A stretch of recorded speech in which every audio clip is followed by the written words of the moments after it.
საითკენ მივდივართ ახლა ჩვენ? სკოლისკენ. რა სკოლის ხობთ?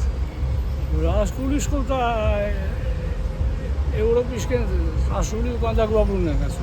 რა იცვლება ამ არჩევნები თქვენთვის და ამ ქვეყნისთვის თქვენ როგორ ხედავთ? ამისი შესასვალია ცხოვრება პატარა და იმიტომ რომ ვერ მივდივარ წინ. რამდენად არის საშუალება და პირობა რომ სამართლიანი არჩევნები ჩაატარონ?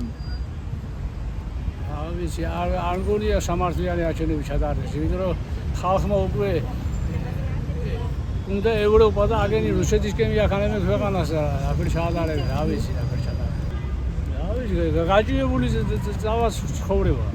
იმიტომ რომ ვინმე დახმარებას არაფერს ვინმე აღარ მოგწევს და ის რომ შეიძლება უზო მიმოსვლა გაუქმო საქართველოს, ეს რა შეცვლის საქართველოსთვის?